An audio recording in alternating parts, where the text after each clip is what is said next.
ان الحمد للہ نحمده ونستعینه ونستغفره ونعوذ باللہ من شرور انفسنا ومن سیئات اعمالنا من يهده اللہ فلا مضل له ومن يضلل فلا هادی له واشهد ان لا الہ الا اللہ وحدہ لا شریک له واشهد ان محمدا عبده ورسوله اما بعد فان خير الحديث كتاب الله وخير الهدي هدي محمد صلى الله عليه وآله وسلم وشر الامور محدثاتها وكل محدثة بدعة وكل بدعة ضلالة وكل ضلالة في النار. اعوذ باللہ السمیع العلیم من الشیطان الرجیم من ہمزہ ونفخہ ونفثہ. بسم اللہ الرحمن الرحیم. رب اشرح لی صدری ویسر لی امری واحلل عقدۃ من لسانی یفقہوا قولی. بسم اللہ الرحمن الرحیم. ان اللہ وملائکتہ یصلون علی النبی یا ایہا الذین آمنوا صلوا علیہ وسلموا تسلیما. اللہم صل علی محمد وعلی آل محمد کما صلیت علی ابراہیم وعلی آل ابراہیم انک حمید مجید.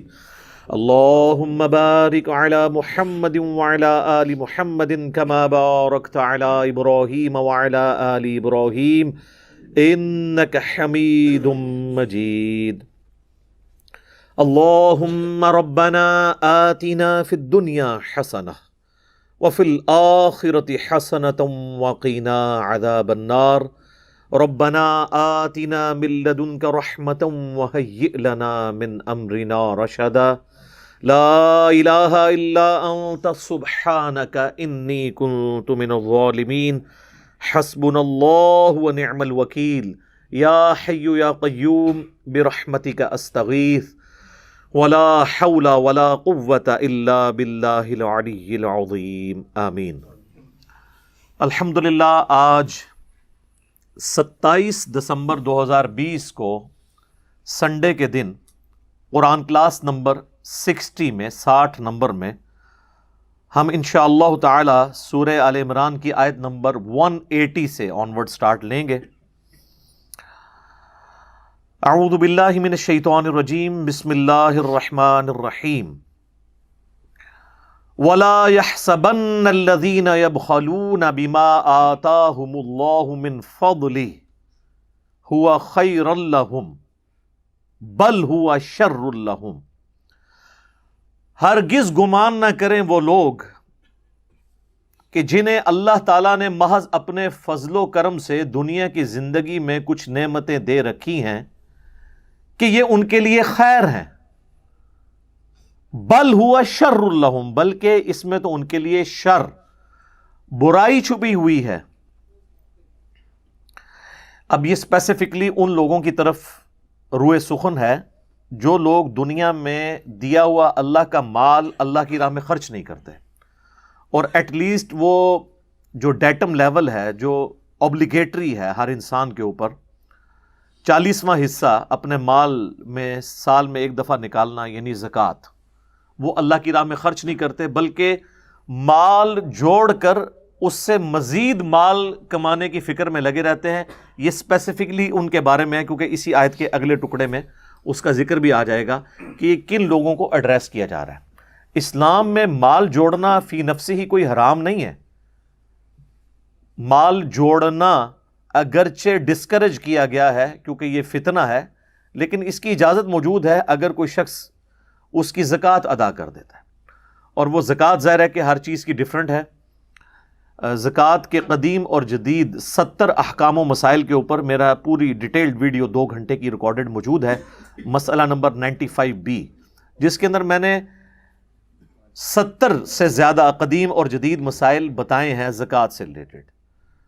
جو پھلوں کی زکوٰۃ ہے وہ الگ ہے، جو زمین ہے اس کی زکوٰۃ الگ سے ہے، پھر زمین بارانی ہو تو الگ زکوٰۃ ہے، اگر ٹیوب ویل کے ذریعے آپ نے اسے سراب کرنا ہے اس کی زکوٰۃ الگ ہے۔ اسی طریقے سے گائے اگر کوئی شخص زیادہ تعداد میں پالتا ہے اس کی زکوٰۃ الگ ہے۔ پلاٹ جو خریدے ہوئے ہیں مال تجارت کے طور پر بیچنے کی غرض سے اپنی انویسٹمنٹ کے پوائنٹ آف ویو سے، اس کی زکوٰۃ کا معاملہ الگ ہے۔ سونا اور چاندی جو جوڑا ہوا ہے اس کی زکوٰۃ الگ ہے۔ یہ ایک پورا ڈیٹیل ٹاپک ہے جو اب ظاہر ہے کہ میں اس کو دوبارہ سے تو نہیں کر سکتا۔ سورہ التوبہ کی آیت نمبر 60 کے اندر 8 مصارف آئے ہیں اللہ کی راہ میں جو زکوٰۃ کے۔ وہ آیت جب آئی تھی پچھلی ہماری قرآن کلاسز کے اندر، جو 344 لیکچرز کے اندر میں نے پوری قرآن کی ریکارڈنگ کروا دی ہے 9 سالوں کے اندر، تو اس آیت کے اوپر میں نے ڈیٹیل سے آلموسٹ 4 سے 5 گھنٹے کی گفتگو تھی 2 نشستوں میں۔ میں نے زکوٰۃ سے ریلیٹڈ ساری چیزیں ڈسکس کی تھی۔ آج میں اس تفصیل میں نہیں جاؤں گا، البتہ یہاں پر اللہ تعالیٰ ان لوگوں کو جو مال جوڑتے ہیں اور اللہ کی راہ میں خرچ نہیں کرتے بلکہ سودی ذہنیت ہے کہ مال کو پھر لگا کر پھر اس سے مزید مال کمانا، اور بس اسی 99 کے چکر میں لگے رہتے ہیں، ان کو اللہ تعالیٰ اس میں کہہ رہا ہے کہ یہ لوگ تو سمجھ رہے ہیں اللہ کا بہت فضل ہے۔ دنیا میں بھی آپ دیکھ لیں، جتنا بڑا بدماش ہے، جتنا بڑا پراپرٹی ڈیلر ہے، جس نے لوگوں کا مال ناجائز طریقے سے ہڑپ کیا ہوا ہے، کسی کی زمین پہ قبضہ کیا ہوا ہے، کسی نہ کسی موقع کے اوپر کوئی چھکا مارا ہوا ہے، وہ یہی سمجھتا ہے کہ جی میرے پہ تو اللہ کا بڑا فضل ہے۔ تو اللہ طرف ہمارا ہے کہ دنیا کی دولت کسی کو ملنا یہ اس کے لیے خیر نہیں ہے، عین ممکن ہے اس میں شر چھپا ہو اس کے لیے۔ وہ اسی آیت کے اندر اب اللہ تعالیٰ ذکر فرما رہا ہے سَيُطَوَّقُونَ مَا بَخِلُوا بِهِ يَوْمَ الْقِيَامَةِ، اس مال کا توق ان کے گلوں میں ڈالا جائے گا جس کے ساتھ انہوں نے بخل کے ذریعے، کنجوسی کے ساتھ مال دنیا میں جوڑا تھا، یہ مال کا ایک توق بنا کے ان کے گلے میں ڈال دیا جائے گا۔ یہ ہار نہیں ہے، توق ہے۔ صحیح بخاری اور صحیح مسلم کی متفق علیہ حدیث ہے، اللہ کے محبوب صلی اللہ علیہ وآلہ وسلم نے فرمایا جس نے دنیا میں ایک بالشت زمین کسی کی دبا لی، ایک بالشت صرف 9 انچ، تو 7 زمینوں کا توق قیامت والے دن اللہ تعالیٰ اس کے گلے میں ڈالے گا۔ جناب یہ آپ کبھی یہ جو لوگ فوج کی نوکری کرتے ہیں نا، تو اس میں ایک ٹرم یوز ہوتی ہے پٹھو باندھنا۔ کسی کو سزا دینی ہوتی ہے نا، 20-25 کلو کا وزن اس کی پیٹھ پہ لاد دیا جاتا ہے اور پھر کہا جاتا ہے فلاں پہاڑی پہ چڑھ، اور جس کو 7 زمینوں کا توق لاد دیا جائے تو وہ تو آپ سمجھ سکتے ہیں کہ اس کا تو کچھ عمر ہی نکل جائے گا۔ صحیح بخاری اور مسلم دونوں میں یہ حدیث بھی موجود ہے کہ اللہ کے محبوب صلی اللہ علیہ وآلہ وسلم نے فرمایا جس نے دنیا میں مال جوڑا، اور اس کے لیے ٹرم عربی میں استعمال ہوتی کنز، وہ مال جو آپ جوڑ کے رکھتے ہیں اور اللہ کی راہ میں خرچ نہیں کرتے، کنز بنا کے رکھا، اللہ تعالیٰ وہ مال ایک گنجے سانپ کی صورت میں اس کے گلے میں توق بنا کے ڈال دے گا جو اس کی بانچیں یوں چیر دے گا۔ اور اس کا کلائمیکس ہے سورہ التوبہ کے اندر، جس میں اللہ تعالیٰ نے فرمایا کہ جو کنز بنا کے رکھتے ہیں سونا چاندی اور دنیا کے مال و دولت کو، قیامت والے دن ہم انہی دھاتوں کو پگھلائیں گے، اور یہ پگھلا ہوا سونا اور چاندی ان کی پیٹھ پہ، ان کے ماتھوں کے اوپر اور ان کے پہلوؤں کے اوپر داغیں گے۔ آپ ذرا امیجن کر سکتے ہیں یہاں پہ کبھی اسٹیل مل کی آپ جہاں پہ وہ لوہا گرم کیا جا رہا ہوتا ہے اور لیکوڈ فارم میں ہوتا ہے، اس کے اندر کوئی انگلی رکھنا تو بڑی دور کی بات ہے، اس کے قریب سے بھی نہیں کوئی گزر سکتا۔ تو سونا چاندی جو لوگ جوڑ کے رکھتے ہیں، اللہ تعالیٰ فرماتا ہے یہ گرم کر کے نا داغ لگایا جائے گا، ان کو ان کے اوپر نشان رکھے جائیں گے، اور پھر اللہ تعالیٰ فرمائے گا یہ ہے وہ کنز جو تم دنیا میں جوڑ کے رکھا کرتے تھے۔ یہ سورہ توبہ میں آیات آ جائیں گی۔ تو یہ بہت کریٹیکل ایشو ہے مال سے، اسی لیے اللہ کے پیغمبروں کے ماننے والے لوگ وہ زہد کی زندگی گزارا کرتے تھے، کیونکہ اس کے اندر فتنہ پوشیدہ ہے۔ 2-4 اصحاب کی آپ کو مثال ملتی ہے کہ وہ مالدار تھے، لیکن وہ مثال بھی آدھی کوٹ کی جاتی ہے، جو انہوں نے اللہ کی راہ میں خرچ کیا ہوا ہے اس کا کوئی ذکر ہی نہیں کرتا۔ جامعہ ترمذی میں حدیث ہے 3 مواقع پر سیدنا عثمان کو اللہ کے محبوب صلی اللہ علیہ وآلہ وسلم نے جنت کی بشارت دی۔ پہلی دفعہ جب انہوں نے مسجد نبوی کی وسعت کے لیے زمین وقف کی خرید کے، دوسرے موقع پر جب میٹھے پانی کا کنواں نہیں تھا جو عرب کے ریگستانی ماحول میں ایک ایشو ہوتا تھا، وہ لے کے انہوں نے اللہ کی راہ میں خیرات کیا، اور تیسرا غزوہ تبوک جو جیش العسرہ، تنگی والا جہاد تھا، سب سے مشکل، اس میں انہوں نے ساز و سامان کے لدے ہوئے اونٹ اللہ کے نبی علیہ السلام کی خدمت میں پیش کر دیے. اور جامعہ ترمذی میں تو الفاظ ہیں کہ 1000 سونے کی اشرفیاں دیں، اور نبی علیہ السلام اتنے خوش ہوئے کہ آپ نے وہ اشرفیاں اپنی جھولی میں ڈالی اور ان کو یوں الٹ پلٹ کرتے تھے اور فرماتے تھے عثمان آج کے بعد جنتی ہے، چاہے جو مرضی کرے. لیکن وہ اسی کو کہا گیا جس نے جو مرضی نہیں کرنا تھا، اللہ کی مرضی والا کام کرنا تھا، انہی کو گارنٹی دی گئی ہے. 1000 اشرفیاں آپ امیجن کر سکتے ہیں؟ 4 سونے کی جو اشرفیاں ہوتی تھی نا، جنہیں دینار کہا جاتا تھا، وہ آج کا 7.5 تولے سونا بنتا ہے. اور 7.5 تولہ سونا آج کل آپ سمجھ لیں، چلے راؤنڈ اپ بھی کر کے 1 ملین تو بن ہی جاتی ہے نا رقم. 4 دینار 1 ملین آج کا، اور 1000 دینار آپ امیجن کر سکتے ہیں. اور یہ ایک موقع. سر یہ بات کرنا آسان ہے، لہٰذا ان امیر اصحاب کی مثال دینا غلط ہے. اتنا حوصلہ کسی کے اندر نہیں ہوتا. یہاں پہ بھی جتنے امیر لوگ ہیں نا، آپ ان کے دسترخوان چلتے ہوئے دیکھیں گے، اللہ کی راہ میں انہوں نے خیراتی ادارے بنائے ہوئے ہوں گے، اور اگر آپ ان سے پوچھیں کہ یار آپ اپنی زکوٰۃ کیلکولیٹ کرتے ہیں، وہ کہتے ہیں جی ہم تو بغیر حساب و کتاب کے اللہ کی راہ میں دیتے ہیں. تو یہ کون سا دین ہے جس میں بغیر حساب و کتاب کے اللہ کی راہ میں دیا جاتا ہے؟ یہ لوگوں نے ایک عجیب سی ٹرم بنائی ہوئی ہے، بغیر حساب و کتاب کے. اللہ نے تو کوئی چیز بغیر حساب و کتاب کے نہیں رکھی ہوئی ہے. نمازیں حساب کے ساتھ رکھی ہیں، بغیر حساب کے 5، اور ہر نماز کی رکعتیں بھی ہیں. اگر کوئی فجر کی 2 کی بجائے 3 پڑھ لے کے خیر ہے یا اللہ ایک فالتو ہی رکھ لے، تیرے ساتھ کیا حساب کرنا، اس کے وہ 2 بھی 0 سے ملٹیپلائی ہو جائیں گے. یہ کیا آپ نے لوگوں کو ڈاکٹرن سمجھا دی ہے بغیر حساب و کتاب کے؟ نہیں، ایک ایک چیز حساب کے ساتھ ہے.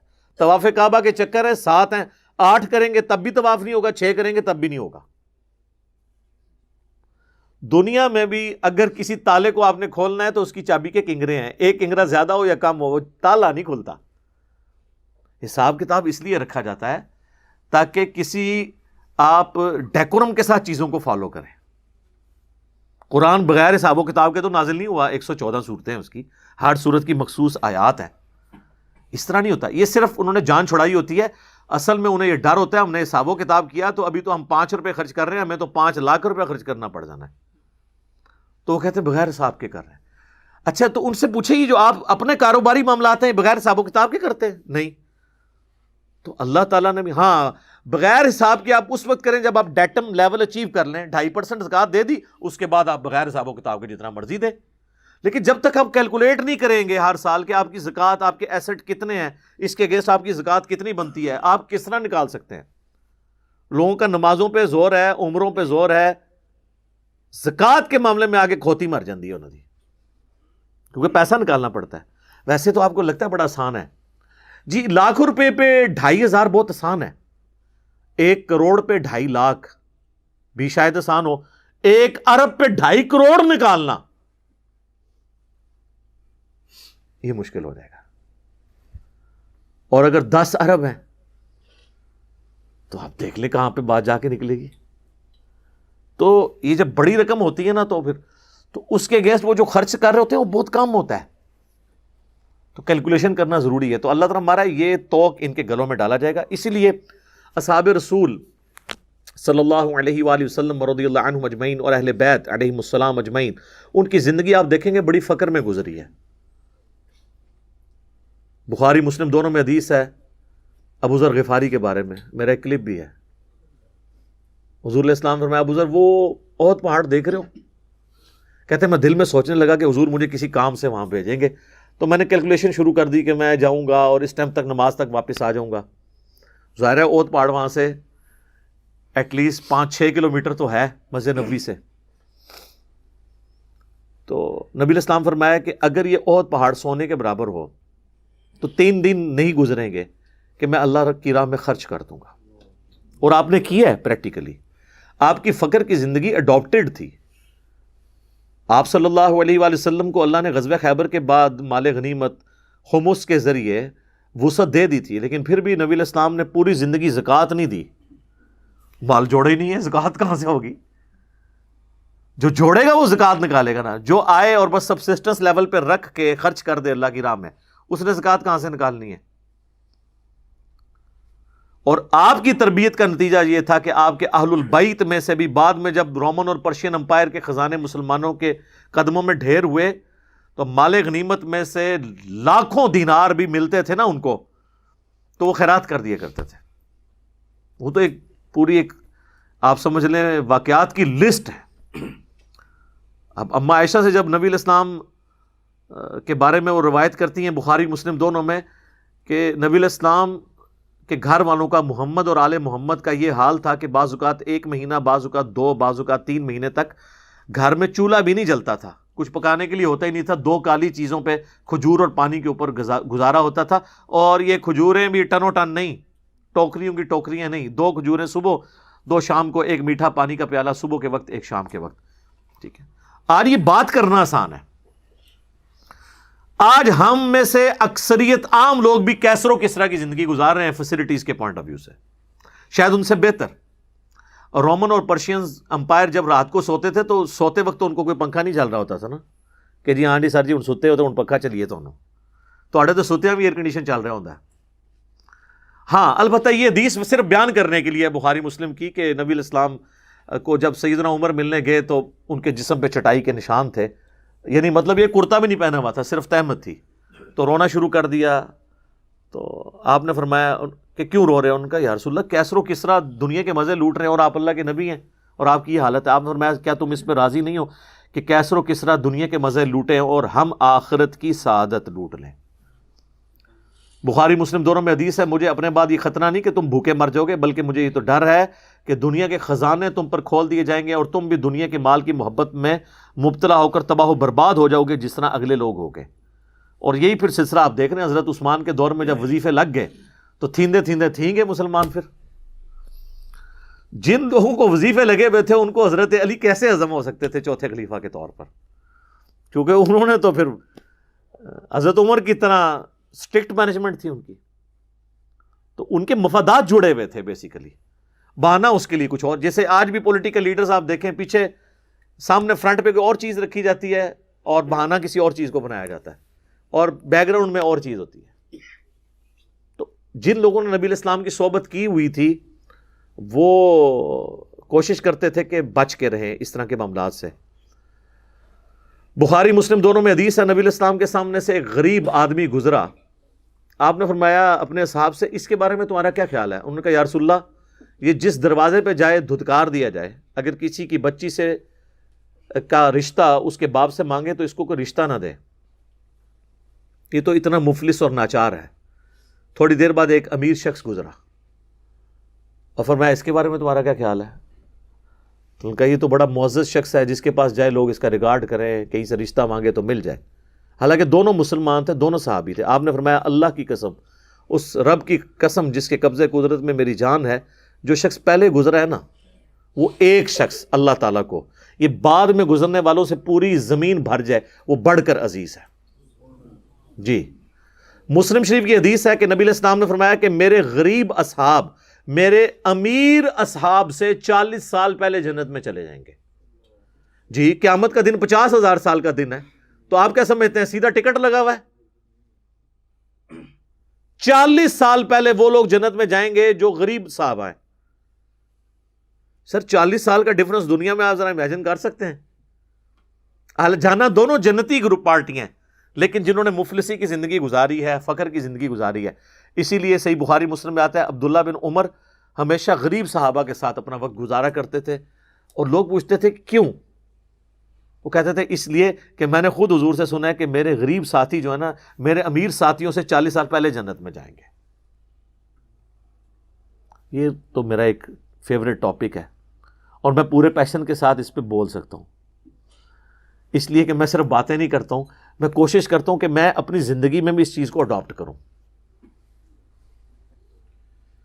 تو یہ معاملہ بڑا خطرناک ہے. بخاری اور مسلم دونوں میں حدیث ہے، نبی علیہ السلام اکثر دعا کیا کرتے تھے اے اللہ محمد اور آل محمد کو بس اتنا ہی رزق دینا کہ ان کی سانسیں چلتی رہیں سبسسٹنس لیول کے اوپر. تو آج جن کے پاس ڈھیروں مال و دولت نہیں ہے ان کو پریشان ہونے کی ضرورت نہیں ہے. ویسے تو کہتے ہیں غلامی رسول میں موت بھی قبول ہے اور نبی علیہ السلام سے اپنی محبت کے راگ بھی الاپتے رہتے ہیں، لیکن نبی علیہ السلام کی جو پریکٹیکل زندگی ہے وہ اگر اڈاپٹ کی جائے نا تو ساری یہ غلامی آپ کی جو ہے نا اس کے دعوے باہر نکل آئیں گے، پتہ چل جائے گا۔ تو کیونکہ قرآن حکیم کی ساری تعلیمات جو ہیں وہ کنڈیم کرتی ہیں مال و دولت کو زیادہ تعداد میں جوڑنا، کیونکہ یہ فتنے میں مبتلا کر دینے والی چیز ہے، لیکن یہ جواز ہے، اور وہ اس کے ساتھ کہ آپ نے اللہ کی راہ میں خرچ کرنا ہے، پھر آپ بے شک جوڑیں۔ لیکن میں آپ کو یہ بتا دوں کہ اس وقت جتنے لوگ ارب پتی بنے ہوئے ہیں نا، انہوں نے زندگی میں کم از کم ایک چھکا ضرور مارا ہے کسی وقت میں، کہیں نہ کہیں انہوں نے ایسا معاملہ کیا ہے اور وہ تھریش ہولڈ پوائنٹ کراس ہوا اور اب معاملات چل پڑے۔ ورنہ حلال کے مال میں ساتھ ساتھ زکوٰۃ نکالیں تو مشکل ہوتا ہے کہ اس بڑے لیول پہ انسان پہنچ جائے، پہنچ سکتا ہے لیکن بہت کم۔ پھر ظاہر ہے کہ انسان کو آخرت کی فکر بھی ہوتی ہے۔ میں بالکل وہ صوفیوں والی بات نہیں کر رہا کہ جناب آپ جو کچھ مال ہے تو وہ مولوی صاحب کے حوالے کر کے تاکہ ان کے بچے وہ یاشی کرتے رہیں اور آپ خود بیٹھ جائیں، نہیں نہیں نہیں نہیں، یہ نہیں میں کہہ رہا۔ میں کہہ رہا ہوں جس چیز کا جتنا ریشو پروپورشن ہے اتنی ایفرٹ اس کے اندر پٹ کریں۔ لوگ 3 نوکریاں کرتے ہیں، جب ان کو کہا جائے کہ قرآن ایک صفحہ ترجمے سے پڑھنے، کہتے ہیں ٹائم ہی نہیں ملتا۔ تو میرے بھائی ٹائم اسی ٹائم میں سے آپ نے ٹائم نکالنا ہے نا، اپنا ٹائم ٹیبل بنائیں، ریشو پروپورشن میں چیزوں کو ڈیوائڈ کریں۔ ویسے لوگ کہتے ہیں جی دین دنیا ساتھ ساتھ، او سر یہ نہ بات کیا کریں، یہ دنیا کا مشکل ترین کام ہے، دین دنیا ساتھ ساتھ، یعنی 12 گھنٹے آپ نے دین کو دینے اور 12 دنیا کو، آپ تو 12 منٹ نہیں نکال سکتے اگر اسپیسیفکلی تھے۔ اگر کہتے ہیں نا ہم یہ باقی سارے معاملات بھی، رزق کمانا بھی عبادت ہے، یہ ٹھیک ہے، یہ اپنی جگہ ہے، لیکن اسپیسیفکلی جس طرح آپ دنیا کو ٹائم دیتے ہیں اسی کنسنٹریشن کے ساتھ دین کو ٹائم دینا بڑا مشکل کام ہے۔ وہ تو آپ نے کرنا ہی کرنا ہے کہ آپ نے زندگی کے ہر لمحے میں دیکھنا ہے کہ کون سی چیز اللہ اور اس کے محبوب صلی اللہ علیہ وآلہ وسلم کی نافرمانی کی طرف لے کے جا رہی ہے اور کون سی تابع فرمان بننے کی طرف، وہ تو آپ نے کرنا ہے۔ 0-1 بولین الجبرا والی صاحب ہے، وہ چلنا ہے، لیکن اسپیسیفکلی بھی تو ٹائم نکالنا ہے، اسی ٹائم میں سے ٹائم نکالنا ہے، وہ مشکل کام ہو جاتا ہے۔ تو اللہ تعالیٰ ہمارا یہ ان کے لیے شر ہے اور ان کے گلے میں توق ڈالا جائے گا قیامت والے دن۔ سورہ توبہ میں چل کے یہ بھی آیت آئے گی، یہ جو مال اور اولاد تمہیں ہم نے دی ہوئی ہے نا، ہم چاہتے ہیں اسی کے ذریعے تمہیں عذاب دیں۔ اگلے زمانوں میں قبائلی سسٹم میں جس کے زیادہ بیٹے ہوتے تھے وہ اپنے آپ کو پاورفل سمجھتا تھا، تو اللہ تعالیٰ نے کہ تم یہ سمجھ رہے ہو تمہارے لیے عذاب کا ذریعہ بھی ہو سکتا ہے مال اور دولت اور اولاد بھی۔ دیکھ لیں کتنے لوگ ہیں ذلیل و خوار ہو گئے۔ میں پاکستان میں کتنے ارب پتی لوگوں کو جانتا ہوں جن کی اولاد ان کو منہ پہ گالیاں نکالتی ہے، کوڑی کی عزت نہیں کرتی ہے۔ کتنے شریف ماں باپ ہوتے ہیں اور اولاد ان کے لیے وہ وبال جان بن جاتی ہے۔ اور واصف علی واصف صاحب کہتے ہیں میں ایک مسجد میں گیا تو میں نے ایک شخص کو دیکھا، بلکہ وہ تو بتا رہے تھے داتا دربار کا، کہ اس کی مسجد میں ایک شخص بیٹھا ہوا تو وہ اللہ سے دعا کر رہا کہ اللہ آج سے 25 سال پہلے جو میں نے تجھ سے دعا کی تھی وہ واپس لے لے۔ تو کہتے ہیں میں نے کہا یہ کیا دعا کر رہا ہے؟ تو کہا کہ وہ کہنے لگا میری صرف بیٹیاں ہی بیٹیاں تھیں تو میں نے رو رو کے اللہ تعالیٰ سے ایک بیٹا مانگا اور وہ پڑ گیا نشے میں، میرا سارے گھر کا سامان بیچ گیا، اب میں کہتا ہوں اسے تو بہتر تھا کہ اولاد نہ ہی ہوتی۔ یہی چیز اللہ تعالیٰ نے مسئلہ تقدیر سمجھایا نا قصہ موسیٰ اور خضر میں قرآن حکیم کے اندر، جو ایک بچے کی گردن مروڑ دی تھی، وہ ناحق قتل نہیں کیا تھا، اسرائیل کی ڈیوٹی اس نے سنبھالی تھی، اس نے چھوٹی عمر میں اللہ نے کہا کہ موت اس کو دے دی ہے، اس نے بڑے ہو کے تیرے لیے وبال بننا تھا۔ اس سے اللہ نے مسئلہ تقدیر سمجھایا کہ اگر دنیا میں آپ کو کوئی تکلیف پہنچے تو آپ اس میں چھپے ہوئے شر کو یاد کر لیں، یہ نہ ہو 25 سال بعد دعا کر رہے ہوں کہ اللہ واپس لے لے۔ تو اللہ نے اگر شروع واپس لے لیا تو آپ یہ سمجھیں اسی میں میرے لیے بھلائی ہے۔ سورۃ البقرہ میں ہے بعض چیزوں میں تم سمجھتے ہو وہ بظاہر خیر نظر آ رہی ہے، اس میں شر تمہارے لیے چھپا ہوتا ہے، اور بعض اوقات کوئی شر والی چیز ہے اس میں خیر تمہارے لیے چھپا ہوتا ہے، اللہ جانتا ہے تم نہیں جانتے۔ تو اس لیے اگر کوئی اللہ کی طرف سے تکلیف آئے تو انا للہ و انا الیہ راجعون، یہ ہمارا ایٹیچیوڈ ہونا چاہیے۔ تو اللہ تعالیٰ ہمارے ہم تو چاہتے ہیں کہ قیامت والے دن اس مال کو ان کے گلوں کا توق بنا دیں جو دنیا میں انہوں نے جوڑا تھا۔ وَلِلَّهِ مِيرَاثُ السَّمَاوَاتِ وَالْأَرْضِ، آسمانوں اور زمین کی میراث تو اللہ کی ہے۔ لوگ تو کہتے ہیں میرے مرنے کے بعد فلاں وارث، اصل میں سب نے ہی مر جانا ہے، الٹیمیٹلی وارث کون ہوگا؟ اللہ۔ لمن الملک اليوم للہ الواحد القہار واللہ بما تعملون خبیر، اور اللہ تعالیٰ دیکھ رہا ہے جو کچھ تم اعمال کر رہے ہو اس سے باخبر ہے۔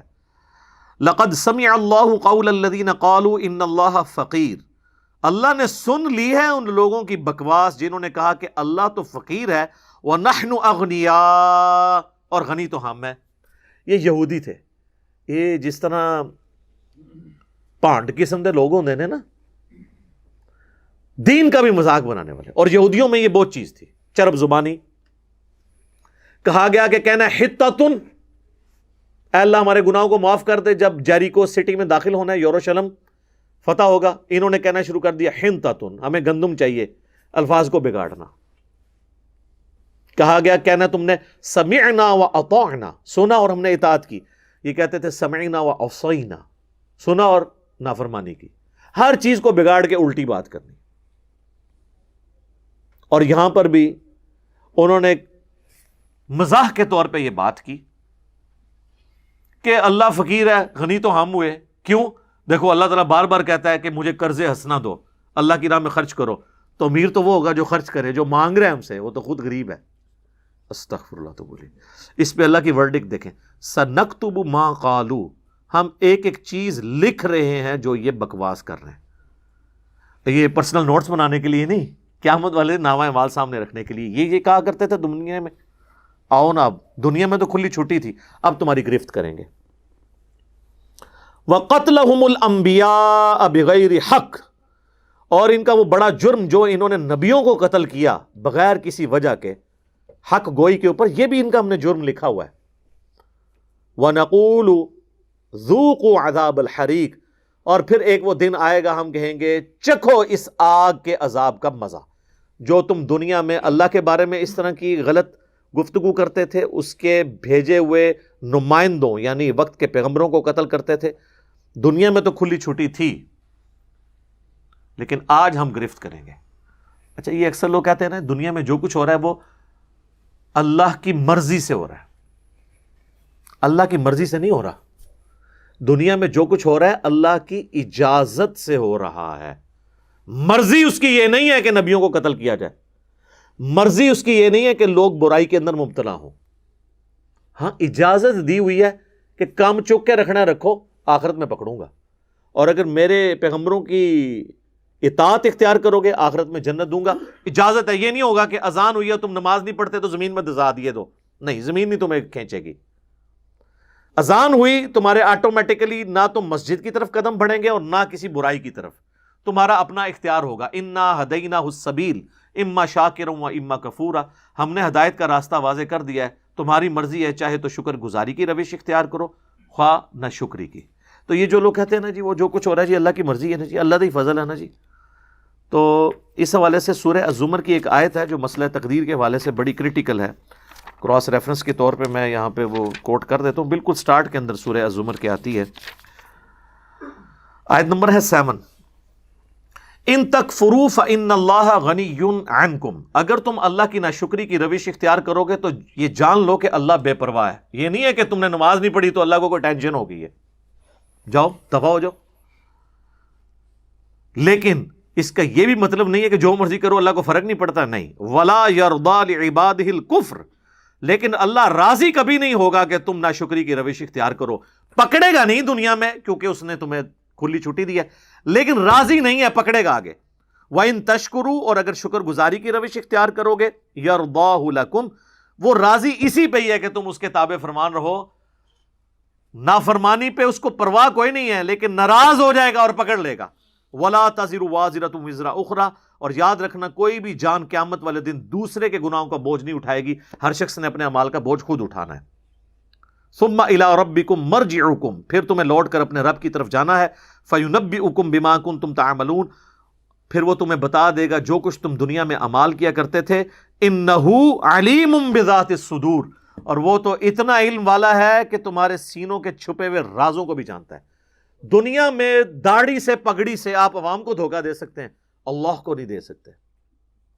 کہتے ہیں شکل کتنی نورانی، اوڈا اوڈا فراڈیا ہوتا ہے، شکل نورانی ہے، شکل نورانی، یہ کون جج کر سکتا ہے یار؟ چہروں سے کون ڈیسائیڈ کر سکتا ہے؟ ایک فرقے کا عالم ہے، اس کے اپنے فرقے والے کہتے ہیں نور برس رہا ہے، دوسرے کہہ رہے ہیں لعنت پئی ہوئی ہے۔ دنیا میں ہی آپ دیکھ لیں، کافر نہیں کہتا، مسلمان ہی کہتا ہے، کہتے ہیں نا جی۔ تو پھر جب اپنے والے پر نور ہے دوسرے والے پہ لعنت ہے، تو جو آپ کا اپنے والا ہے وہ بھی کروڑوں کے نزدیک لعنت والا ہے. تو شکل تو کوئی کرائٹیریا نہیں ہے. شکلیں تو تب کرائٹیریا ہوں کہ شکل انسان خود بنا سکتا ہو اپنی. اس لیے یاد رکھیں مسئلہ تقدیر سے تعلق رکھتی ہیں وہ چیزیں جو آپ کے اختیار میں نہیں ہیں، اور جو چیزیں آپ کے اختیار میں ہیں اس پہ اللہ نے آپ کی پرسش کرنی ہے. میری شکل میرے ماں باپ چوز کرنا یہ میرے اختیار میں نہیں تھا، تو مجھے قیامت میں نہیں پوچھا جائے گا تو جیلوں میں کیوں پیدا ہوا ہے. نہیں. ہاں جو اللہ نے حکم دیا تھا کہ ان اچھائیوں کو اڈاپٹ کرنا، ان برائیوں سے بچنا، یہ مجھے اختیار دیا ہے، اس کے بارے میں میری پرسش ہوگی. تو اللہ طرف مارا ہے کہ پھر ان سے کہا جائے گا چکھو اس آگ کا عذاب، ذالک بما قدمت ایدیکم، یہ ہیں وہ جو تمہارے ہاتھوں نے آگے بھیجے تھے نا اپنے کرتوت. یہ تو اپنی کیتیاں اگے آئی ہیں جنہوں پنجابی کہتے ہیں، یہ تمہارے کرتوت تھے جو تم دنیا میں تو کہتے تھے اللہ کا بڑا فضل ہے میری یہ فلم بھی ہٹ ہو گئی ہے. یہ تمہارے کرتوت ہیں جو اب تمہارے سامنے آئے ہیں، یہ تمہارے. وَأَنَّ اللَّهَ لَيْسَ بِظَلَّامٍ لِّلْعَبِيدِ، اور یہ کہ اللہ تعالیٰ یقیناً اپنے بندوں پر ظلم نہیں کرتا. اگر قیامت میں اللہ نے پکڑا ہے تو دنیا میں کھلی چھٹی دی تھی نبیوں کے ذریعے، اور ان کے ذریعے کتابیں بھیج کے سلیبس کی فارم میں حق کا حق ہونا اور باطل کا باطل ہونا تم پر عیاں کر دیا تھا. اب یہ تمہارا فیصلہ تھا نا کہ تم نے کون سی چیز قبول کی ہے. الذین قالوا ان اللہ عہد الینا، اب یہ یہودیوں کا ذکر آ رہا ہے. دل بےمان پہ اجتا ٹیر، اگر دل بےمانی پہ اترا ہو تو آپ لیم ایکسکیوزز، جھوٹے بہانے بہت سے گھڑ لیں گے. نبی علیہ السلام پہ ایمان نہ لانے کا ایک بہانہ انہوں نے یہ بھی اڈاپٹ کیا کہ اللہ نے ہم سے یہ عہد لیا تھا کہ صرف اس پیغمبر کو ماننا ہے جو یہ معجزہ دکھائے کہ وہ اللہ کے لیے قربانی لا کر اوپن میدان میں رکھے اور ایک غیبی آگ آئے اور اس قربانی کو جلا کے راکھ کر دے. کیونکہ یہ بنی اسرائیل میں یہ ہوا کرتا تھا. مال غنیمت، جنگوں میں جیتا ہوا مال، چونکہ جنگ میں کافروں کا مال ہتھیانا اس کا مقصد نہیں ہوتا، مقصد ہوتا ہے اللہ کے دین کی سربلندی. اسی لیے اگلی امتوں میں جو مال غنیمت ہوتا تھا نا، وہ کسی کو دیا نہیں جاتا تھا مجاہد کو، بلکہ وہ اوپن میدان میں رکھا جاتا تھا. ایک غیب سے آگ آتی تھی، اس کو جلا کے راکھ کر دیتی تھی تاکہ دنیا کی لالچ کے لیے کوئی کام نہ کرے. ہماری امت میں اللہ تعالیٰ نے آسانی کی. بخاری مسلم میں حدیث ہے، مجھے 5 ایسی خصوصیات دی ہیں جو مجھ سے پہلے کسی نبی کو نہیں دی. ان میں سے ایک یہ ہے کہ مال غنیمت اللہ نے میرے لیے حلال کر دیا، پہلے یہ حرام تھا. تو وہ کہتے تھے کہ غیبی آگ آئے، جس طرح کہ قابیل اور حابیل کا ذکر بھی سورۃ المائدہ میں آئے گا کہ اللہ تبارک و تعالیٰ نے حابیل کی قربانی قبول کر لی، قابیل کی نہیں کی. تو وہ آگ آ کے اس قربانی کو کھا گئی تھی، دوسری قربانی وہیں پڑی رہی. تو یہ اس چیز کا ثبوت تھا کہ یہ قبول ہوئی، یہ جو راکھ بن گئی قبول ہوئی، جو نہیں راکھ بنی اس اپنی جگہ پہ وہ قبول نہیں ہوئی. تو اب وہ یہ کہتے تھے کہ ہم سے تو اللہ نے یہ عہد لکھا ہے، اللہ نؤمن لرسول حتی یأتینا بقربان، یہاں تک کہ کوئی رسول ہمارے پاس یہ معجزہ لے آئے کہ وہ قربانی لے کر آئے، تأکلہ النار، جسے اوپنلی آگ کھا جائے. یہ معجزہ جب تک نہیں دکھاؤ گے ہم نہیں مانیں گے. اللہ تعالیٰ میں قل، اے نبی ان سے فرما دیجئے، قد جاءکم رسل من قبلی، مجھ سے پہلے بھی کئی رسول آئے ہیں، بالبینات، روشن دلائل لے کر، وبالذی قلتم، اور وہ معجزے بھی لے کر آئے جو تم مجھ سے ڈیمانڈ کر رہے ہو. فلم قتلتموہم ان کنتم صادقین، تو تم نے ان پیغمبروں کو کیوں قتل کر دیا تھا اگر تم سچے ہو اپنی بات میں؟ ان کے لیے کوئی اور بہانہ کر لیا ہوگا. یہاں بھی یہی ہوتا ہے، آپ کوئی دین کی بات کریں، کہتے ہیں ڈگری لے کے آئے، ڈگری لے کے آ جائیں تو کہتے ہیں نہیں ڈگری تو آپ نے لی ہے لیکن وہ تو پھر کئی گمراہ ہے. تو اینڈ رزلٹ تو پھر لگتے وشکار ہی رہا نا. پاویں سر جڑا پاؤں کی طرف رکھیں یا سر رکھیں آپ سرہانے کی طرف، کمر تو درمیان میں رہے گی. اینڈ رزلٹ یہی ہوتا ہے. اور اگر آپ اس فرقے کی ڈگری بھی لیں تو آگے بات پتہ کرتے ہیں بندہ ساڑا سی لیکن بعد تمہیں پتہ زیادہ پڑھ کے نا خراب ہو گیا. اتنے بانے ہیں. میں کہتا ہوں شیطان بھی ہنستا ہوگا کہ علماء کرام کی تحقیقات کے اوپر، علماء کرائم، علماء کرام نہیں، علماء کرائم، میں مجرم علماء کی بات کر رہا ہوں، اہل حق کی بات نہیں کر رہا.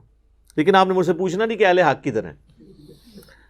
تو اللہ تعالیٰ ہمارا ہے کہ اگر تم نے پیغمبروں کو ماننا ہی ہوتا تو ان سے پہلے جو رسول گزرے. اچھا یہاں پہ رسول جو ہے بمعنی نبی کیا ہے یہاں پہ یعنی لغت کے معنوں میں یوز ہوا ہے, ورنہ میں نے پہلے بھی کئی دفعہ بتایا کہ جو ہم اصطلاح کے معنوں میں نبی اور رسول کا فرق کرتے ہیں, اس فرق میں کبھی رسول قتل نہیں ہوئے, قتل ہمیشہ انبیاء ہوتے تھے, کیونکہ رسول تو خود یہ دھمکی دیتے تھے کہ ہم پہ ایمان لاؤ ادروائز بڑے دن کا عذاب آ پکڑے گا. اگر وہ خود اٹھا لیے جائیں یعنی شہید کر دیے جائیں تو وہ دھمکی تو انہوں نے کافروں کو لگائی تھی, خود کیسے قتل ہو گئے. تو وہ اللہ تعالیٰ کا اصول ہے. کتب اللہ لأغلبن انا ورسلی, سورۃ المجادلہ میں آیا کہ اللہ تعالیٰ نے یہ طے کر لیا کہ میں اور میرے رسول غالب رہیں گے. یہاں پہ رسول کا لفظ آیا لیکن رسول اپنے لغت کے معنوں میں کوئی بھی بھیجا ہوا, ایون سورہ یاسین میں آپ دیکھیں گے انبیاء نے جو اپنے فرستادے آگے بھیجے ان کے لیے بھی رسول کا لفظ استعمال ہوا ہے. یعنی انبیاء کے صحابہ بھی رسول ہیں, وہ رسول ہیں رسول اللہ کے رسول, یعنی رسول اللہ کے بھیجے ہوئے رسول.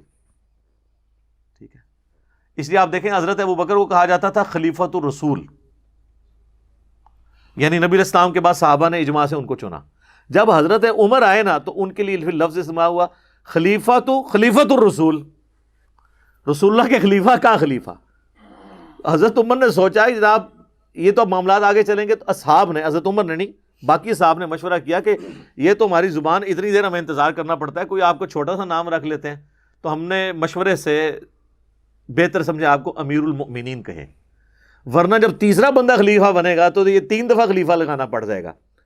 اب ان بیچاروں کو کیا پتا کہ بعد میں تو عام مولویوں کے نام کے ساتھ 10 القاب لگائے جاتے ہیں, مشکل کام کوئی نہیں ہے. ہاں, حجت الاسلام والمسلمین, شیخ التفسیر, شیخ القرآن, شیخ الحدیث, یادگار اسلاف, کتنی لمبی دمیں لگاتے ہیں, اور جتنی دفعہ نام لیتے ہیں اتنی لمبی دم لگاتے ہیں. تو یہ قسمت کی بات ہے, جو اہل تھے وہ تو ڈرتے تھے, امیر المومنین مومنین کا چنا ہوا, دیٹس آل. ٹھیک ہے, یہاں پہ امیر المومنین جو ہے وہ اپنے آپ کو سمجھتا ہے کہ وہ ان پر حاکم اس اعتبار سے ہے کہ ان کا مالک ہو گیا, یہ محکوم ہے. وہ سمجھتے تھے ہمیں انہوں نے چنا ہے خدمت کے لیے, اور گورے اس کو فالو کر رہے ہیں. امریکہ میں دیکھیں سیکٹری آف ڈیفense ہوتا ہے کہ اسسٹ کر رہے ہیں, بس یہ نہیں ہے کہ ان پہ حکمران بن گئے. فَإِن كَذَّبُوكَ, اگر یہ جھٹلا دیں آپ کو, فَقَدْ كُذِّبَ رُسُلٌ مِّن قَبْلِكَ, تو اے اللہ کے نبی آپ نے اس پہ زیادہ پریشان نہیں ہونا, یہ تو وہ قوم ہے یہودیوں کی کہ یہ تو اپنے خاندانی پیغمبر جو یہودیوں نسل تھے آپ سے پہلے کئی پیغمبروں کو یہ جھٹلا چکے ہیں.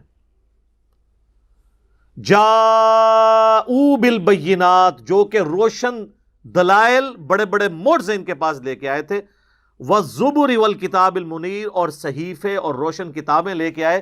یہ تو اتنے ناہنجان ہیں, انہوں نے اپنی بنی اسرائیل میں پیدا ہونے والے پیغمبروں کا انکار کیا. آپ تو پھر بھی بنو اسماعیل میں ہیں, آپ کے ساتھ تو ان کا جیلسی فیکٹر بھی ہے. کل نفس ذائقۃ الموت, ہر ذی روح کو موت کا مزہ چکھنا ہے. اس میں دھمکی ہے کہ بھئی کب تک یہ یاشیاں کرو گے, مرنا ہے, اللہ کے حضور آنا ہے, پھر بدلہ لیں گے تم سے. وَإِنَّمَا تُوَفَّوْنَ أُجُورَكُمْ يَوْمَ الْقِيَامَةِ, اور تمہیں پورا بدلہ مل کے رہے گا اپنے اعمال کا قیامت والے دن. اچھے اعمال کیے تو ان کا اجر, اور برے اعمال کیے تو اس کی سزا. فَمَنْ زُحْزِحَ عَنِ النَّارِ, پس جو بچا لیا گیا قیامت کے دن جہنم کی آگ سے, وَأُدْخِلَ الْجَنَّةَ, اور جنت میں داخل کر دیا گیا, فَقَدْ فَازَ, پس وہ کامیاب ہو گیا. اللہم اجعلنا منہم. اللہم انا نسألک جنت الفردوس مع النبیین والصدیقین والشہداء والصالحین, آمین. وما الحیاۃ الدنیا الا متاع الغرور, اور دنیا کی زندگی تو نہیں ہے مگر دھوکے کا سامان. یہ کنکلوڈ کیا اللہ نے اس بات کو. واقعی دھوکہ پتہ ہی نہیں چلتا, ایسے وقت گزرتا ہے. ہم جب اسکول کالج میں تھے, جن لوگوں کو دیکھتے تھے بڑی ایکٹیو لائف گزار رہے تھے, ان میں سے کئی لوگ فوت ہو چکے ہیں. اور جب بڑھاپے میں ان کی کسپرسی دیکھتے ہیں بندہ حیران ہوتا ہے, یار یہ وہی بندہ تھا, ڈان تھا اپنے وقت کا, اور اب اس کی کیا حالت ہے. تو یہ غرور دنیا میں بھی اللہ ٹوٹتا ہوا دکھاتا ہے اگر کسی کے اندر موجود ہے. تو دنیا جو ہے یہ دھوکے کا سامان ہے، ایسا دھوکہ ہے کہ پتہ ہی نہیں چلتا وقت گزرنے کا، اور وقت گزرتا چلا جاتا ہے۔ لَتُبْلَوُنَّ فِي أَمْوَالِكُمْ وَأَنفُسِكُمْ، ہم تمہیں ضرور آزمائیں گے تمہارے مال اور تمہاری اپنی جانوں میں۔ وَلَتَسْمَعُنَّ مِنَ الَّذِينَ أُوتُوا الْكِتَابَ، اور تم ضرور سنتے رہو گے ان لوگوں سے جو اہل کتاب ہیں، من قبلکم، تم سے پہلے جنہیں کتاب دی گئی تھی، یعنی جیوز اور کرسچنز، وَمِنَ الَّذِينَ أَشْرَكُوا، اور شرک کرنے والوں کی طرف سے بھی، اذًا کثیرا، بڑی اذیت دینے والی باتیں، یعنی یہ تمہیں آئے دن خبریں ملے گی کہ فلاں مولانا صاحب کا کلپ بھی آ گیا آپ کے خلاف۔ جو بھی پیغمبروں کی دعوت کو آگے لے کے چلے گا اس کے ساتھ یہ ہوگا۔ تو اللہ تعالیٰ فرماتا ہے مسلمانوں ٹینشن نہیں لینی، آئے دن تم اپنے مخالفین کی طرف سے ایسی خبریں سنو گے جو تمہیں تکلیف دیں گی، اذیت پہنچاتی رہیں گی، اور پھر اس میں ساتھ ہی آگے آئے گا اس پہ تمہاری روش کیا ہونی چاہیے، صبر اختیار کرو اور اللہ تعالیٰ تمہارے ساتھ ہوگا۔ اب یہ اسپیسیفکلی اس آیت کے حوالے سے ایک حدیث ہے، امام بخاری نے جو قرآن کی تفسیر پہ لیکچر جو ایک چیپٹر باندھا ہے نا، اس میں انہوں نے اسی آیت کے تحت ایک حدیث لی ہے صحیح بخاری کی، کہ سعد ابن عبادہ جو اوس کے سردار تھے، مدینے میں دو ہی قبیلے تھے نا، اوس اور خزرج، اوس کے سردار تھے سعد ابن عبادہ، اور خزرج کے سعد ابن عبادہ تھے، اوس کے تھے سعد ابن معاذ رضی اللہ عنہما وعلیہم السلام۔ تو سعد ابن عبادہ جو ہے نا وہ بیمار ہو گئے، تو نبی علیہ السلام ان کی عیادت کے لیے اپنے گدھے کے اوپر تشریف لے کے جا رہے تھے، تو راستے میں آپ نے دیکھا کچھ لوگ کھڑے ہیں، ابھی آپ تازہ مدینہ شریف ہجرت کر کے گئے تھے، تو صحیح بخاری کے الفاظ ہیں کہ نبی علیہ السلام وہاں پہ رک گئے اور آپ نے کہا کہ چلو کچھ مجمع ہے تو میں قرآن پڑھ کے سناتا ہوں انہیں، ان میں سے کوئی میری بات قبول کر لیں۔ اور اس میں عبداللہ ابن ابی بھی شامل تھا، جو ابھی تک اس کا منافق ہونا، یعنی ابھی اس نے اسلام بھی قبول نہیں کیا تھا، اوپر سے جو کرنا ہے، ابھی وہ ایک ان نون پرسنالٹی کے طور پہ تھا۔ نبی علیہ السلام جب اپنی گفتگو مکمل کر چکے تو اس نے کہا کہ دیکھو اے محمد، جو تم باتیں کر رہے ہو یہ باتیں بہت اچھی ہیں، لیکن تم یہاں پہ آ کے یہ باتیں کیوں کر رہے ہو؟ تم اپنے گھر میں بیٹھ کے یہ باتیں کیا کرو، ہمارا ٹائم اس طریقے سے ضائع نہ کرو، نعوذ باللہ، تمہاری بات کسی نے سننی ہوگی وہ خود آ کے سن لے گا، یہ ہمیں نہ اس طریقے سے سناؤ۔ تو اب یہ بڑی سخت بات تھی، نبی علیہ السلام نے اس کا جواب نہیں دیا۔ وہاں پہ عبداللہ بن رواحہ موجود تھے، تو انہوں نے کہا نہیں یا رسول اللہ، آپ ہمیں اللہ کی باتیں سنایا کریں، ہم ہر وقت اللہ کی باتیں سننے کے لیے تیار ہیں۔ اور عبداللہ ابن ابی سے اس کا جھگڑا ہو گیا اور کافی مار کٹائی کے قریب نوبت پہنچ گئی، تو نبی علیہ السلام نے بیچ میں پڑھ کے اس معاملے کو ٹھنڈا کیا، اور پھر نبی علیہ السلام سعد ابن عبادہ کے پاس گئے، اور یہ پورا جو واقعہ وہاں پہ جب ڈسکس کیا تو سعد ابن عبادہ نے کہا یا رسول اللہ، عبداللہ ابن ابی سے آپ نے صرف نظر کرنا ہے، اصل میں جب آپ مدینہ شریف ہجرت کر کے آ گئے، اس سے جسٹ پہلے عبداللہ ابن ابی کی سرداری پہ پورا مدینہ راضی ہو چکا تھا، تو اس کی تو سرداری چھن گئی ہے، اب سب مدینہ آپ کے اوپر ایگری کر گیا، تو جیلسی فیکٹر موجود ہے، آپ نے اس سے صرف نظر کرنا ہے، تو آپ نے کیا بھی۔ اور اسی حدیث میں آتا ہے کہ پھر آہستہ آہستہ جب لوگ اسلام میں داخل ہوئے اور اسلام کا پلڑا بھاری ہونا شروع ہوا، تو اس نے بھی، عبداللہ ابن ابی نے بھی کلمہ پڑھ کے اسلام قبول کر لیا، لیکن اوپر سے، اندر سے نہیں، اور پھر پوری زندگی اس کی وجہ سے مسلمانوں کو تکلیفیں ملی، اور اس کا کلائمیکس غزوہ تبوک کے موقع پر رسول اللہ پہ قاتلانہ حملہ کروانا اور پیچھے سے مسجد درار بنانا، جس کا سورہ توبہ میں ذکر ہے۔ تو اس سے تکلیفیں پہنچتی رہیں، تو وہ قرآن میں ابھی یہ تکلیفیں تو جسٹ شروع ہوئی تھی، تو اللہ نے پہلے کہا کہ بھئی یہ تو آئے دن ہوں گی، تم نے اپنا کام جاری رکھنا ہے۔ وَإِن تَصْبِرُوا، اگر تم صبر کرو گے، وَتَتَّقُوا، اور تقوی کی روش اختیار کرو گے، فَإِنَّ ذَلِكَ مِنْ عَزْمِ الْأُمُورِ، تو اصل میں ہمت کا کام یہ ہے۔ دنیا میں لوگ سمجھتے ہیں ہمت کا کام یہ ہے کہ کسی کی مار کٹائی والا معاملہ کرنا، کسی کو گالی گلوچ نکالنا۔ اللہ فرماتا ہے ہمت کا کام یہ ہے کہ جو تکلیفیں آئے ہیں اللہ کی راہ میں اس پہ صبر کرو، اللہ سے مدد چاہو، یہ ہے عزم والے کام۔ وَإِذْ أَخَذَ اللَّهُ مِيثَاقَ الَّذِينَ أُوتُوا الْكِتَابَ، اور یاد کرو جب اللہ تعالیٰ نے پختہ عہد لیا ان لوگوں سے جن کو کتاب دی تھی، یعنی جیوز اور کرسچنز، یہود و نصارہ، لَتُبَيِّنُنَّهُ لِلنَّاسِ کہ تم کھول کھول کر بیان کرنا لوگوں کو، وَلَا تَكْتُمُونَ اور مت چھپانا حق کو۔ جب بھی کوئی نیا پیغمبر آنے والا ہوتا تھا نا، اس سے اگلا جو پیغمبر گزرا ہوتا تھا نا، وہ آنے والے پیغمبر کی خبر دیتا تھا، اس کی کتاب میں پریڈکشن ہوتی تھی کہ میں تو جا رہا ہوں، اب اللہ کا ایک اور نمائندہ آئے گا، تم نے اس کو فالو کرنا ہے۔ اس کے تحت تو جوز اور کرسچنز کے پاس پروفیسیز موجود تھی کہ آخری پیغمبر نے آنا ہے، لیکن انہوں نے حسد اور بغض کی وجہ سے قبول نہیں کیا۔ تو اللہ طرف ہمارا ہے کہ یہ اہل کتاب سے تو ہم نے عہد لیا تھا کہ تم نے حق کو نہیں چھپانا اور ظاہر کرنا ہے، اور یہ نبی علیہ السلام کی پروفیسیز جو ان کی کتابوں میں، یہ نہ صرف نبی علیہ السلام پر ایمان نہیں لاتے، الٹا جو پروفیسیز ان کی کتابوں میں تھی وہ چھپاتے ہیں اپنی پبلک سے، جس طرح آج ہمارے علماء بھی چھپا رہے ہیں۔ ہم لوگوں کو بتاتے ہیں قرآن میں یہ لکھا ہے، کہتے ہیں علی ایسی گلاں کرتا ہے جی ساڈے خلاف نے، تو علی نے کولوں تو نہیں کتاب لکھ دی تھی۔ بخاری مسلم میں جو چیزیں لکھی جب ہم بتاتے ہیں تو ہم آپ کو کتابوں سے جوڑ رہے ہیں۔ اگر میں آپ سے کہتا ہوں کہ سورہ البقرہ کی آیت نمبر 279 میں لکھا ہوا ہے کہ سود کھانے والے سے اللہ اور اس کے رسول کا اعلان جنگ ہے، تو آپ مجھے یہ کہیں گے جی پہلے آپ ڈگری لے کے آئیں پھر ہم یہ آیت مانیں گے، ادروائز ہم آیت بھی نہیں مانیں گے۔ تو میں ڈگری لوں یا نہ لوں، آپ تو ایمان سے فارغ ہو گئے۔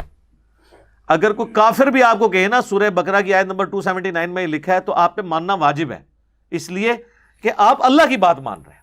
اسی طریقے سے جب ہم یہ بات کرتے ہیں، قرآن میں لکھا ہے، بخاری میں لکھا ہے، مسلم میں لکھا ہے، آپ اس کو چیک کریں، لکھا ہوا ہے تو مانیں، نہیں لکھا ہوا ہمیں بتائیں، ہم رجوع کر لیں گے، پچ تو نہ کھو دیں۔ ٹھیک ہے، تو اللہ تعالیٰ فرما رہے ہیں کہ ان سے تو ہم نے یہ عہد لیا تھا، فَنَبَذُوهُ وَرَاءَ ظُهُورِهِمْ تو انہوں نے اپنے اس وعدے کو پیٹھ کے پیچھے پھینک دیا، وَاشْتَرَوْا بِهِ ثَمَنًا قَلِيلًا اور اس کے عوض دنیا کے چند ٹکے کما لیے، یعنی وہ چودراہٹ اپنی چودراہٹ اسی صورت میں قائم تھی جب نبی الاسلام کو نہ مانتے، تو دنیا کی منفیت کی خاطر انہوں نے وقت کے پیغمبر کا انکار کیا، ان کے بارے میں جو پروفیسیز تھیں، پیش گوئیاں موجود تھیں ان کی کتابوں میں، ان کو بھی چھپا لیا۔ فَبِئْسَ مَا يَشْتَرُونَ تو کیا بری چیز ہے جو وہ خرید رہے ہیں، یعنی اللہ تعالی کی ہدایت اپنے ہاتھ سے دے کر دنیا کی منفیت اور گمراہی اور آخرت کا عذاب خرید رہے ہیں، وَلِعَوْذُ بِاللَّهِ تعالی۔ تو یہ کتمان حق بہت کریٹیکل ایشو ہے۔ جامعہ ترمذی، ابو داؤد اور ابن ماجہ میں حدیث ہے، سنن نسائی میں بھی ہے، مشکات کے اندر بھی آپ کو پہلی جلد میں کتاب العلم چیپٹر میں ترمذی ابو داؤد کے حوالے سے ملے گی کہ نبی علیہ السلام نے فرمایا، دنیا میں جس سے کوئی حق کی بات پوچھی گئی، علم کی بات، اور وہ اسے معلوم تھی، اس کے باوجود اس نے چھپا لی، تو قیامت والے دن آگ کی لگام اس کے منہ میں ڈالی جائے گی کہ تجھے یہ پتا تھا، تو نے کیوں چھپایا۔ کتمان حق اتنا بڑا ایشو ہے، اس لیے بہت کرٹیکل احادیث بھی اصحاب رسول نے مرتے مرتے بیان کر دی ہیں کہ قیامت والے دن ہم پہ یہ عذاب نہ آ جائے کہ ہم نے یہ دین کا یہ حصہ چھپا کیوں لیا۔ یہاں لوگ کہتے ہیں امت کے وسیع تر مفاد میں چھپا لو، اور قرآن کہتا ہے لعنتی ہے جو چھپائے گا۔ جو چیز اللہ نے قرآن میں بیان کر دی، نبی علیہ السلام نے اپنی سنت میں صحیح الاسناد احادیث کے ذریعے ہم تک پہنچا دی گئیں، اب اس میں چھپانے والی بات کون سی رہ گئی؟ اگر کوئی چھپانے والی بات ہوتی تو اللہ کے نبی خود چھپا جاتے، جیسا کہ منافقین کے نام آپ نے صرف حذیفہ ابن یمان کو بتائے، امت کی ضرورت نہیں تھی، تو ٹھیک ہے، آج تک ہم نے بھی آپ کو نہیں بتایا کہ کس کس کی پیٹھ پہ دبیلا پھوڑا نکلا اور اس کی موت اس پھوڑے سے ہوئی۔ بڑا زور لگا بیٹھے ہیں لوگ، ہم سے پوچھتے ہیں کہ کون ہے؟ جو مسلم شریف میں اوپر تلے 3 احادیث ہیں کہ میرے صحابہ میں 12 منافقین ہیں، ان میں سے 8 کے پیٹھ پہ ایک دبیلا پھوڑا نکلے گا جس کی گرمائش وہ سینے میں محسوس کریں گے، اور وہ کبھی بھی جنت میں داخل نہیں ہوں گے۔ تو ہم نے تو کبھی نہیں کسی کو بتایا، اس لیے کہ اس سے دین کا کوئی حصہ مکمل نہیں ہونا تھا۔ ہاں، جو چیزیں دین سے تعلق رکھتی تھی، جو نبی علیہ السلام نے ایز اے پروفیسیز بتائیں اور ان کی بعد میں ہمیں چیزیں نظر بھی آئیں، وہ ہم بتاتے ہیں۔ جس طرح کہ صحیح بخاری میں 2812 نمبر حدیث ہے، عمار کو ایک باغی جماعت قتل کرے گی، عمار ان کو اللہ اور جنت کی طرف بلائے گا، اور وہ جماعت دوزخ کی طرف بلا رہی ہوگی، تو ہم آپ کو بتا دیتے ہیں کہ بھائی سیدنا عمار ابن یاسر مولا علی کے ساتھی تھے، ان کو قتل کرنے والے مخالفین آل امیہ تھی، تو کلیئر کٹ ہے۔ تو یہ ہم ضرور کرتے ہیں کہ جو چیز جتنی واضح ہے وہ ہم نے بتا دی، تو اسی لیے کرتے ہیں کہ یہ چیزیں چھپانے والا لعنتی ہے۔ اس کا کلائمیکس سورۃ البقرہ کی آیت نمبر 159 اور 160 ہے، جو ہم نے اپنے کربلا والے ریسرچ پیپر کے سٹارٹ کے اوپر لکھی ہے کہ جو لوگ اللہ تعالیٰ کی طرف سے نازل ہوئی بھی چیزوں کو چھپا لیتے ہیں بعد اس کے کہ ہم نے لوگوں سے بیان کی تھی، ان پہ اللہ کی لعنت، فرشتوں کی لعنت اور تمام لعنت کرنے والوں کی لعنت، سوائے ان لوگوں کے کہ جو توبہ کر لیں، اپنی اصلاح کر لیں اور جو چیزیں چھپائی تھی وہ بیان کر دیں، تو ایسوں کی توبہ اللہ قبول کرے گا۔ سورۃ البقرہ آیت نمبر 159 اور 160۔ تو یہاں پہ بھی علماء یہود کا کردار مسلمانوں میں بھی لوگ ادا کر رہے ہیں۔ لا تحسبن الذین یفرحون بما اتوا، ہرگز آپ یہ خیال نہ کریں جو لوگ خوش ہو رہے ہیں اپنے کرتوتوں کے اوپر، وَيُحِبُّونَ أَن يُحْمَدُوا بِمَا لَمْ يَفْعَلُوا، کہ ان کی تعریف کی جائے ایسے کاموں پر جو انہوں نے کیے نہیں ہیں، فَلَا تَحْسَبَنَّهُمْ بِمَفَازَةٍ مِّنَ الْعَذَابِ، تو ان کے متعلق یہ گمان نہ کرنا کہ وہ امن میں ہے، بلکہ وہ تو عذاب میں ہوں گے۔ وَلَهُمْ عَذَابٌ أَلِيمٌ، اور ان کے لیے دردناک عذاب ہے۔ وَلِلَّهِ مُلْكُ السَّمَاوَاتِ وَالْأَرْضِ، اور زمین و آسمان کی بادشاہی اللہ کے لیے ہے۔ واللہ علی کل شیء قدیر، اور اللہ تعالی ہر چیز پر قادر ہے۔ یہ جو آیت ہے نا جی بہت کریٹیکل آیت ہے، اسی پہ آج ہمارے یہ گفتگو کنکلوڈ ہو جائے گی کیونکہ پیچھے 4 منٹ رہ گئے آلموسٹ۔ اگلے درس میں سورہ آل عمران کی آخری جو 11 آیات ہیں کریٹیکل، ان فی خلق السماوات والارض واختلاف اللیل والنہار، جو بخاری مسلم میں آتا ہے کہ نبی علیہ السلام روزانہ تہجد کے وقت وضو کرنے سے پہلے جب اٹھتے تھے تو یہ آیات آسمان کی طرف دیکھ کے پڑھتے تھے، پھر آپ وضو کر کے تہجد کے نوافل ادا کرتے تھے۔ یہ 11 آیات کے اوپر میرا الگ سے ایک ڈیٹیل لیکچر ہے، انسان کی ہدایت کے 5 بنیادی سٹیپ، مسئلہ نمبر 64، وہ ریکارڈڈ ہے۔ تو یہ متقاضی ہیں کہ اگلا پورا درس جو ہے ان 11 آیات پہ ہو۔ تو یہ جو آیت گزری کہ اللہ تعالیٰ فرما رہا ہے کہ وہ لوگ خوش نہ ہوں، گمان نہ کریں کہ جو لوگ خوش ہوتے ہیں اپنی ان کارستانیوں پر اور پسند کرتے ہیں کہ ان کی تعریف ان چیزوں پہ کی جائے جو انہوں نے نہیں کی۔ اس کے کانٹیکسٹ میں موجود ہے کہ صحیح بخاری کے اندر امام بخاری لے کے آئے کتاب التفسیر چیپٹر میں کہ غزوہ احد کے موقع پر کئی منافقین جو ہیں وہ جہاد سے پیچھے رہ گئے تھے۔ اب وہ رہے تو بزدلی کی وجہ سے تھے، اور وہ یہ خواہش کرتے تھے کہ اللہ کے نبی علیہ السلام ہماری تعریف کر دیں۔ اللہ کے نبی کیسے کریں؟ اور دل میں خوش تھے کہ دیکھو اتنے لوگ مرے ہیں، ہماری جان بھی بچ گئی، اور اب ہم جب واپس آئے تو کئی لوگوں نے بہانے کیے، یا رسول اللہ میری بیوی بیمار تھی، نہیں تو تک دے تسی جناب ایسی تھی تیسی نہ دی کافراں دی، اب بس مینوں یہ مسئلہ بن گیا سی، تو بہانے کر رہے تھے۔ تو اللہ تو ہمارا یہ چاہ رہے ہیں کہ جو انہوں نے کام کرنا بھی نہیں تھا اور ان کی تعریف لوگ کریں کہ ہاں یار اے منڈا ہوندا نا انہیں کام چک دینا سی، کون سی چکنا انہیں سر، وہ تو دھوکھا دے کے بیٹھے ہوتے۔ ٹھیک ہے نا جی۔ ادھر بھی آپ دیکھ لیں ہمارے پولیٹیکل لیڈرز کو دیکھ لیں، جب وہ اپوزیشن میں ہوتے ہیں تو ان کے آپ دعوے دیکھیں، لگتا ہے کہ یہ حکومت میں آئے تو فاسٹسٹ گروئنگ اکانومی اس ملک کی ہو جائے گی، اور آگے بیڑا غرق کر دیتے ہیں۔ تو اللہ تعالیٰ فرما رہا ہے کہ یہ چاہتے ہیں کہ خواہش کی جائے جو انہوں نے کام نہیں کیے، ان کے اللہ تعالیٰ فرما رہا ہے ان کے لیے عذاب ہے۔ اچھا، اب اس میں بڑی خطرناک بات تھی کہ اگر کسی شخص کی کسی ایسی بات پہ تعریف کی جائے جو اس نے نہیں کی ہوئی تو اس کو اللہ فرما رہا ہے ہم ضرور عذاب دیں گے۔ تو صحابہ میں بعض لوگ اس معاملے میں پریشان بھی ہوئے، تابعین میں سے بھی کچھ لوگ۔ تو ایک اور حدیث امام بخاری نے اس کانٹیکسٹ میں لی ہے کہ مروان بن حکم جب مدینے کا گورنر بنا تو اس نے عبداللہ ابن عباس کے پاس ایک بندہ بھیجا اور کہا کہ یہ آیت سے تو لگتا ہے کہ ہم بھی عذاب میں مبتلا ہوں گے، ایسے بچنا تو اسی مشکل ہی ہے جو کام تسی پائے نے بنو امیہ نے۔ تو حکمران اسی طرح ہی ہوتے تھے نا، حکمران کے تو لوگ پاس نامے پڑھتے تھے جو انہوں نے نہیں کیے ہوتے تھے۔ یہاں پہ بھی آپ دیکھتے ہیں جب حکمران یا بڑے لوگ کہیں پہ جاتے ہیں جو القابات خود شرم محسوس کر رہے ہوتے ہیں کہ ہمیں ان کے ساتھ منسوب کیا جا رہا ہے، وہ بھی خوش ہو رہے ہوتے ہیں کہ جی انہوں نے یہ کر دیا، جی بڑا کارنامہ دکھا دیا۔ تو وہ مروان بن حکم کہنے لگا کہ ابن عباس سے پوچھ کے آؤ، مجھے تو لگ رہا ہے اس آیت کے ساتھ ہمیں بھی عذاب ہوگا۔